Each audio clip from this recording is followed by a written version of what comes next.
নমস্কার বন্ধুরা, আপনাকে সকলে পূর্ণিমাস কিচেন অ্যান্ড ব্লগ চ্যানেলে স্বাগতম। আজকে বানাম চাউমিন দিয়ে একটা রেসিপি। আর এটা কিন্তু বাচ্চাদের জন্য খুবই উপকারী একটা রেসিপি, যেটার মধ্যে কিনা এতগুলা সবজি পড়তেছে।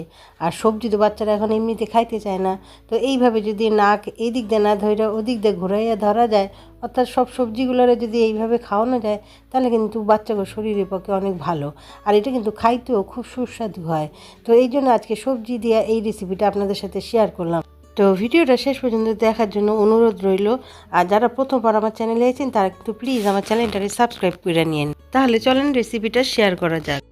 প্রথমে আমি একটা বাটিতে গরম জলের মধ্যে 2 ফোঁটা সাদা তেল দিয়ে তারপরে চাউমিনটারে আমি সিদ্ধ করে নিয়েছি। এরপর আমি এখানে এই সবজিগুলো নিচ্ছি। তার মধ্যে হলো এই যে গাজরটা আমি মেশিন দিয়ে কুচায় নিচ্ছি। তারপর নিচ্ছি পেঁয়াজ কুচা, একটা টমেটোরে সরু সরু করে কাটটা নিচ্ছি। তারপর নিচ্ছি কিছুটা কাঁচা লঙ্কা আর নিচ্ছি ধনিয়া পাতা। আপনারা আরও অনেক সবজি দিতে পারেন, যেমন ক্যাপসিকাম, বটবটি, এগুলো দিলেও কিন্তু ভালো লাগে। তো এবার এই যে সিদ্ধ চাউমিনটার মধ্যে এই সব সবজিগুলোরে মিশায় নেব। তো প্রথমে আমি গাজরটা দিয়ে দিব।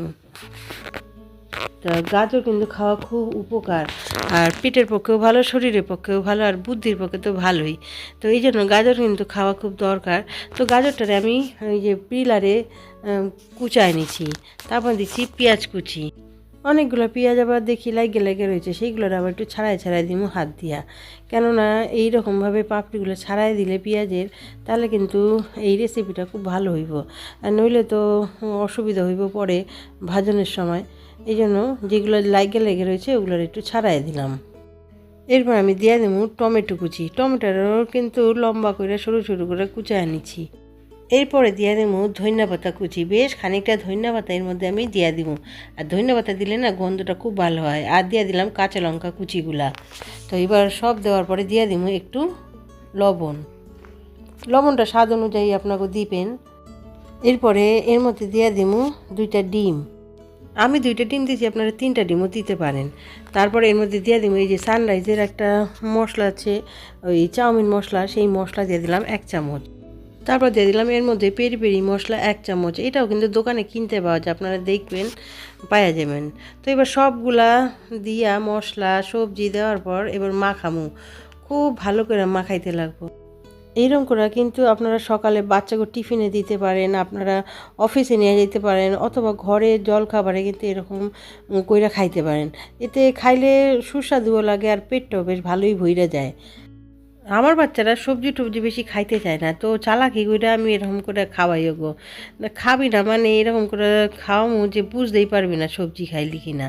কেননা বাচ্চাদের জন্য মায়েকেও একটু ঠিক করতে লাগবো। কেন এরকম করে যদি রান্না করে দেওয়া যায়, তাহলে কিন্তু বাচ্চারা বুঝতেই পারে না ওর মধ্যে কী সবজি আছে। আর খাইতে তো দারুণই লাগে, তাই না? এই রেসিপিটা একবার হলেও কিন্তু আপনারা সকালবেলা কইরা খাইয়া দেখেন, অথবা সন্ধ্যাবেলাও কিন্তু কইরা খাইতে পারেন। এখন এইভাবে মাখার পর কিন্তু আরেকটা জিনিস দেওয়ান বাকি, এটা হচ্ছে আটা। তো আটা বা ময়দা 2টার যে কোনো একটা আপনারা দিতে পারেন। তো আমি একটু আটাই দিলাম।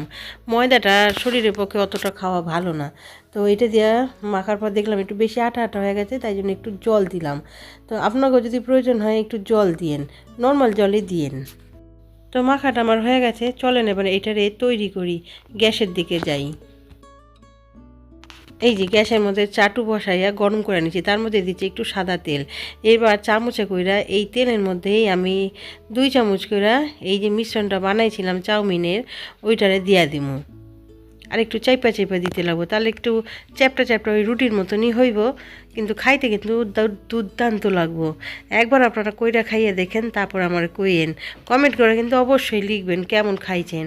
তো এই যে একদিকে ভাজা হয়ে গেছে, তারপরে দিছি উল্টাইয়া। এরকম দেখেন লাল লাল করে ভাজা দিলে কি সুন্দর লাগে। আর একটু চাইপা চাইপা দিতে লাগবো, তাহলে না ভাজাটা খুব ভালো হয়। আর বেশি তেলও কিন্তু লাগে না। এই যে এক পাশে হয়ে গেছে, আবার এক পাশে দিলাম। এইরকম 2 পাশে উল্টায় পাল্টায় ভাজা নিব। তো ঠিক একইভাবে কিন্তু এরকম তাওয়ার মধ্যে একটু তেল দিয়া আরও কয়েকটা ভাইজা তুইলা নিব। আর এটা কিন্তু সস দিয়ে খাইতে খুব ভাল লাগে। তো আপনারা আলাদা করে চাটনি বানাইতে পারেন, কিন্তু এটা সস দিয়েই খাইতে বেশি ভালো লাগে।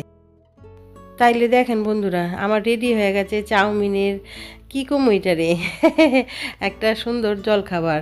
এটার কিন্তু সন্ধ্যাবেলাও কইরা খাইতে পারেন। সন্ধ্যাবেলা মুড়ি খান তো তার বদলে দিয়ে এরকম কইরা খান, দেখবেন খুবই ভাল লাগবো।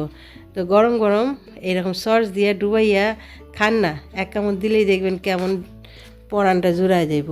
তা আমরা তো খুব ভালোই খাই এগুলা, তাই জন্য আপনাদের সাথেও শেয়ার করলাম। তাহলে নিশ্চয়ই আপনিও কালকে বানাইয়া খাইবেন তো, তাহলে আমার কমেন্ট করে জানাইবেন। তাইলে রেসিপিটা দেখার পর যদি ভালো লেগে থাকে তাহলে কিন্তু প্লিজ একটা লাইক দিয়েন, কমেন্ট করেন, আর আমার চ্যানেলটারে সাবস্ক্রাইব করে নিয়েন। আর সাবস্ক্রাইব বাটনের নিচে যে বেল আইকনটা আছে ওটারও প্রেস করে দিন, কেননা ওটা প্রেস করে দিলে সামনে যে ভিডিওগুলো আইব সেগুলো সবার আগে আপনি দেখতে পারবেন। ভিডিওটা শেষ পর্যন্ত দেখার জন্য আমার তরফ থেকে আপনাকেও অসংখ্য অসংখ্য ধন্যবাদ। আবার আসুন নতুন কোনো ভিডিও নিয়ে, নতুন কোনো রেসিপির সাথে। ততক্ষণের জন্য টাটা, বাই।